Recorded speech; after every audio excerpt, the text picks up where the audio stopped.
Assalamualaikum warahmatullahi wabarakatuh. Sobat Jalur Tengkorak, kembali bersama @TV channel, kawan-kawan. Kita fokus pada laju kendaraan di jalur ini, kawan-kawan.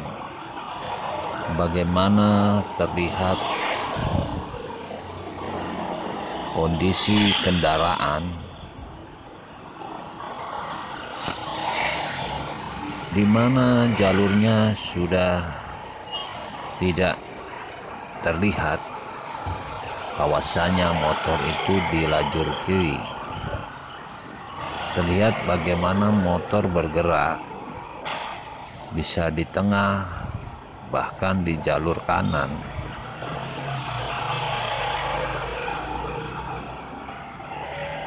Sementara terlihat mobil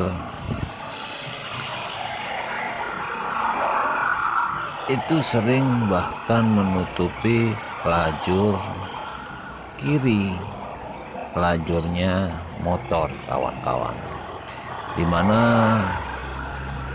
terlihat di sini karena kondisi jalan yang tidak begitu lebar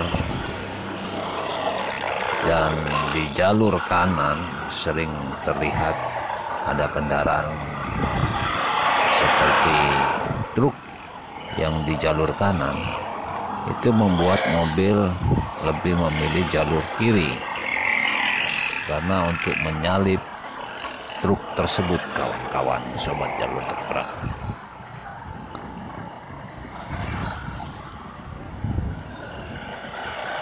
Jalur ini merupakan jalur di Trosobo, kawan-kawan. Kondisi pada saat ini diambil dari jam 9:30-an, kawan-kawan. Kondisinya seperti ini, sudah terlihat terik matahari yang begitu menyengat dan volume kendaraan di jam seperti ini itu memang mulai terasa ramai, kawan-kawan. Tapi kalau dibandingkan rata-rata setiap harinya, kondisi kendaraan hari ini tidak sebegitu seperti biasanya, kawan-kawan. Sementara kalau volume kendaraan semakin menurun, itu membuat kecepatan ada hubungan dengan kecepatan, kawan-kawan. Kalau volume kendaraan menurun, maka kecepatannya semakin meninggi. Begitu, kawan-kawan. Kalau volume kendaraannya ramai, maka kecepatannya semakin menurun. Jadi terlihat bagaimana di jalur ini begitu banyak truk atau kendaraan gede yang lewat di sini, kawan-kawan. Sementara motor pun begitu banyak. Jadi kalau dilihat angka korban kecelakaan di setiap bulannya, paling banyak itu kecelakaan motor yang ketabrak truk, kawan-kawan. Motor yang ketabrak mobil atau motor yang ketabrak bis, begitu, kawan-kawan. Jadi banyak kecelakaan yang didominasi oleh motor, kawan-kawan, korbannya. Karena memang motor dalam karakternya itu karena kendaraan kecil, tapi lincahnya ini dia bisa masuk dari jalur kiri, dia bisa masuk dari jalur tengah, dia bisa masuk di jalur kanan. Sedangkan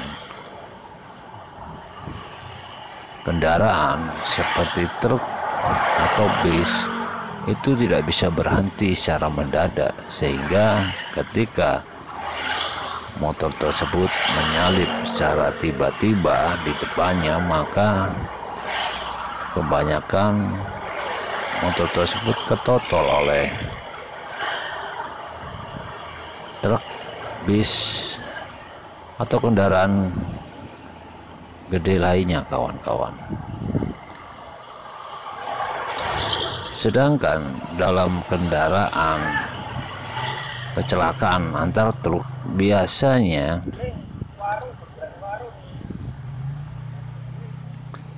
terjadi karena masalah kelalaian, kawan-kawan, dari pengemudinya.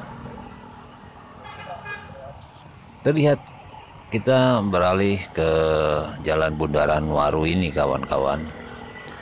Jalan Bundaran Waru ini merupakan batas antara Sidoarjo dengan Surabaya.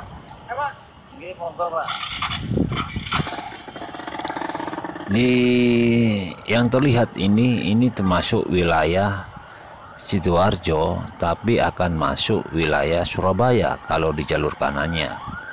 Kalau di jalur kiri sudah masuk Sidoarjo. Tapi kalau akan muter atau masuk di jalur kanan, itu akan masuk wilayah Surabaya, kawan-kawan. Karena di Bundaran Waru ini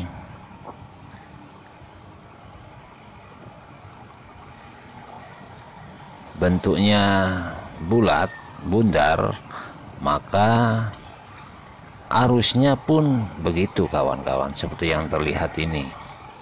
Jadi di arus ini akan mengalir arus dari tol, dari Surabaya, dari Sidoarjo, yang dari Bungurasi arah masuk ke tol Medaeng, yang mau masuk Surabaya lewat tol itu lewat sini, Bundaran Waru, kawan-kawan. Sedangkan kalau mau masuk kota itu akan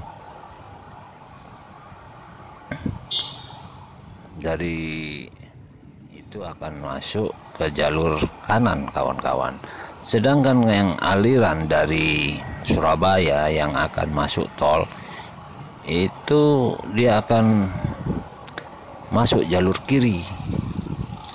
Jadi terjadilah arus silang, kawan-kawan. Jadi arah yang dari Sidoarjo masuk ke Surabaya dan arah yang dari Surabaya itu akan masuk tol, itu akan mengarah ke jalur kiri, kawan-kawan. Jadi ada arus silang. Jadi ketika terjadi rodit seperti yang terlihat di konten ini, maka pengemudi atau pengendara harus benar-benar ada toleransi sesama para pengendara, kawan-kawan. Jangan saling menangnya sendiri. Kalau kepingin menangnya sendiri akan cenderung terjadinya kecelakaan, kawan-kawan, kalau tidak mau mengalah salah satunya. Karena di samping volume kendaraan yang begitu tinggi, jadi kalau mulai jam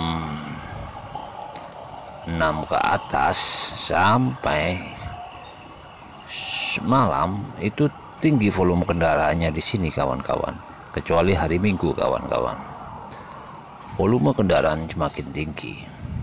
Rata-rata pengendara yang dari Surabaya rumahnya itu Sidoarjo, kawan-kawan.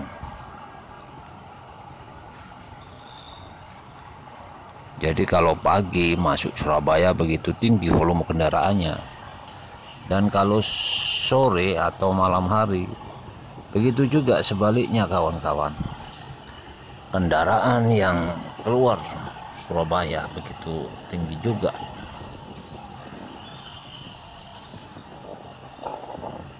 Sehingga sering terjadi kredit di sini kendaraannya, terjadi kemacetan karena di sini terjadi arus silang. Jadi repot kawan-kawan kalau di sini ini akan dibuat rambu lalu lintas, akan membuat kendaraan jalurnya semakin macet kawan-kawan. Jadi kalau di sini terjadi antar pengendara yang saling menangnya sendiri, biasanya macet kawan-kawan. Bundaran Waru ini sering terjadi kecelakaan totolan kawan-kawan. Sering, bagaimana terlihat di dalam video ini. Jadi apalagi motor kadang langsung masuk ke jalur kiri tanpa memperdulikan mobil yang ada di jalur kiri yang akan masuk ke jalur kanan, sehingga sering terjadi motor ketotol, mobil begitu juga, mobil ketotol dengan mobil, antar mobil, ya, hingga terjadi percekcokan di pinggir jalan. Ya sering seperti itu kawan-kawan. Jadi kita harus ada toleransi antar pengemudi ketika melintasi di jalur ini kawan-kawan. Kawan-kawan sobat jalur tengkorak, sekian dulu informasi lalu lintas mulai dari jalur Trosobo sampai Bundaran Waru. Hanya singkat infonya.